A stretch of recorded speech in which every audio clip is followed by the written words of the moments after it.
दोस्तों, कश्मीर के सारे पत्थरबाज कहाँ चले गए? मोदी जी के गवर्नमेंट आते ही सारे अलगाववादी नेता भाग गए। 3 तलाक का मुद्दा किसकी गवर्नमेंट के आते ही खत्म हो गया। दोस्तों, क्यों रशिया और यूक्रेन की वॉर रुक जाती है? सिर्फ और सिर्फ भारतीय छात्रों को निकालने के।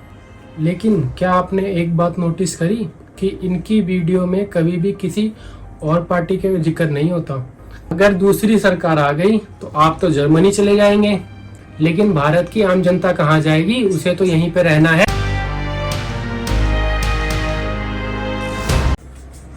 नमस्कार दोस्तों, आजकल आप लोग मोदी जी के बारे में एक वीडियो देख रहे होंगे जिसमें उनको कहा जा रहा है कि वो एक डिक्टेटर है और वो डेमोक्रेसी को ख़त्म कर देंगे, जिसमें सबसे ऊपर चेहरा आता है ध्रुव राठी जी का, जिन्होंने मोदी जी के ऊपर वीडियो बनाई कि वो डिक्टेटर हैं और उस वीडियो को लाखों करोड़ों लोगों ने देखा है। उस वीडियो में इन्होंने मोदी गवर्नमेंट के ऊपर जमकर निशाने लगाए। लेकिन क्या आपने एक बात नोटिस करी कि इनकी वीडियो में कभी भी किसी और पार्टी का जिक्र नहीं होता। ऐसा लगता है कि जैसे बीजेपी की गवर्नमेंट के आने से पहले भारत में राम राज्य चल रहा था। पहले कभी ईडी ने किसी पॉलिटिशियन के घर पर रेड नहीं मारी, किसी भी पॉलिटिशियन को आज से पहले सीबीआई ने कभी गिरफ्तार ही नहीं किया। इनकी वीडियो से तो यही लगता है कि ये सब कुछ बीजेपी के आने के बाद से ही शुरू हुआ है। अब दोस्तों, कुछ लोग कहेंगे कि मैं भी मोदी जी का भक्त हूँ, लेकिन मैं एक बात को साफ करना चाहता हूँ कि मैं किसी भी पार्टी का भगत नहीं हूँ। मैं एक भारतीय हूँ और मुझे मेरे संविधान ने ये हक दिया है कि मैं अपनी बात खुल के कह सकूँ, किसी भी प्लेटफॉर्म पे कह सकूँ। दोस्तों, मैं भी एक वोटर हूँ, लेकिन क्या आपने सोचा है कि राठी जी की सारी वीडियो इलेक्शन आने से कुछ समय पहले ही क्यों आई? ये किसी और पार्टी के बारे में तो कभी कुछ नहीं बोलते। दोस्तों, जैसा कि इनका चैनल एक एजुकेशन का चैनल है, तो इनको आम जनता को एजुकेट करना चाहिए कि वो क्या देखकर एक अपना नेता चुने और क्या देखकर एक नेता को वोट दें।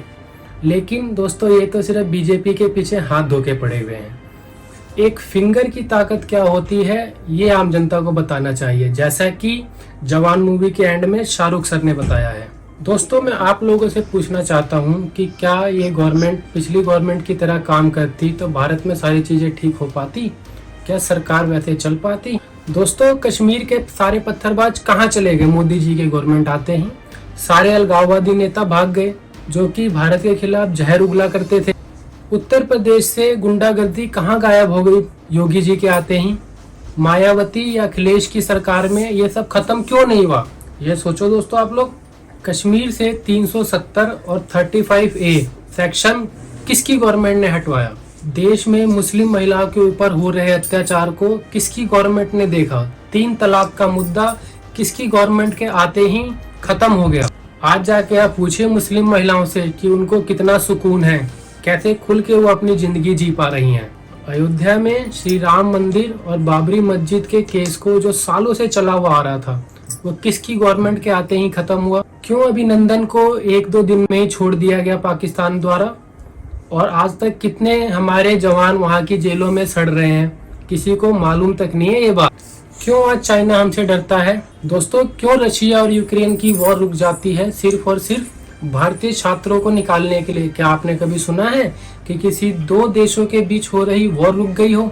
दोस्तों, भारत कभी दूसरी कंट्रियों से मिसाइल खरीदा करता था और आज क्यों वही कंट्रियां भारत से ब्रह्मोस मिसाइलों का ऑर्डर दे रही हैं? क्यों हम अंग्रेजों के जमाने के कानून लेके ढो रहे थे अपने सर पर? आज मोदी गवर्नमेंट ने ही उसमें अपडेट करवाया। दोस्तों, आज आप किसी भी फौजी भाई से पूछो कि पहले जब सरहद पार से गोली आती थी तो उन्हें पहले दिल्ली कॉल करना पड़ता था कि हाँ जी जनाब, करना क्या है। और आज किसी को फोन करने की जरूरत नहीं है। फौजी भाई हमारे खुद डिसीजन ले सकते हैं। उनको पता है कि हमें कैसे जवाब देना है। आजकल कोई प्रेम पत्र नहीं लिखा जाता पहले की तरह पाकिस्तान को।